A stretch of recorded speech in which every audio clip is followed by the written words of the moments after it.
जो तुम्हारे आंख में बहते हुए आंसू की तर्जुमानी कर सके ऐवानों में।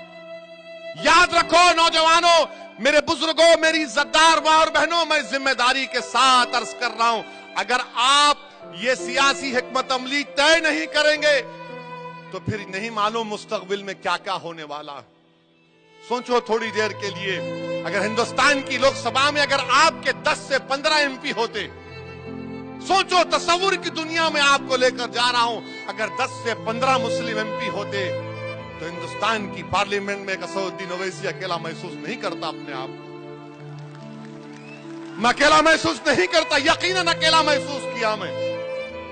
सुनो भाई सुनो, नारेबाज में सुनो, क्यों अकेला महसूस किया मैं? सबके पास जाकर समझा रहा था, हर एक के पास गया, और खुदा की कसम मुझे जिंदगी में कभी इतना अकेलापन महसूस नहीं हुआ। मैंने अपने हाथों से अपनी बाप के जिस्म को खबर में उतारा, उस वक्त भी अकेलापन महसूस नहीं हुआ जब मैं अपनी आंखों के सामने देख रहा था कि मेरी शरीयत में मदाखलत की जा रही। मैं बेबस था, अकेला देख रहा था, ऐसा दिख रहा था कि दोबारा 6 दिसंबर मेरे आंखों के सामने नजर आ रही कि किस तरह से तुमने मेरे मस्जिद के ईंटों को निकाला था, उस तरह का एक मंजर पेश हो रहा था। कि इसलिए हमको आप दिखाना चाह रहे हैं कि हम जिंदा नहीं रह सकते, कि हम अपनी शरीयत में चल नहीं सकते, इसलिए हमको आप अकेला करना चाह रहे हैं, पीछा करना चाह रहे हैं। हिंदुस्तान की लोकसभा में जो लोग तमाम सेकुलर पार्टियां, ठीक है मैं भड़काऊ भाषण देता हूं, मैं सबसे खराब आदमी हूं, हिंदुस्तान के अगर 100 करोड़ आबादी का सबसे बदनसीब आदमी है तो वैसे ये ठीक है, मगर ये तो बताओ कि 540 के ऐवान में सिर्फ 4% मुस्लिम एमपी क्यों जीत के आते? सोचो भाई, आपके लिए कह रहा हूं, मुझे शिकवा गिला आपसे है, उन लोगों से नहीं है मुझे, क्योंकि आपको तय करना है आज।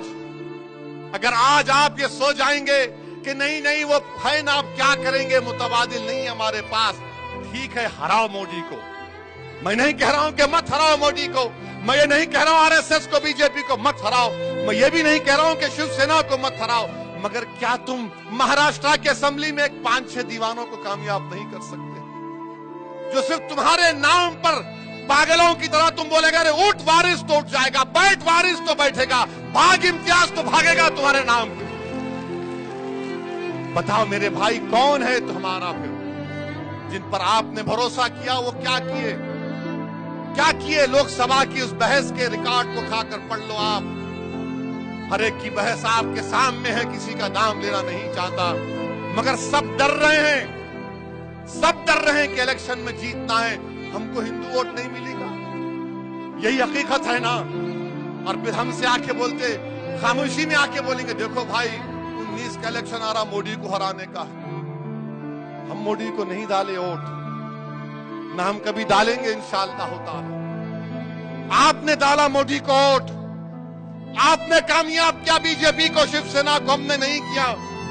अरे हम तो बरसों से तुमको ही डालते आ रहे ना, हमारी 1 नस्ल, 2 नस्ल, 3 नस्ल, 4 नस्ल, 5 नस्ल निकल गई, तुमको ही वोट डाल रहे।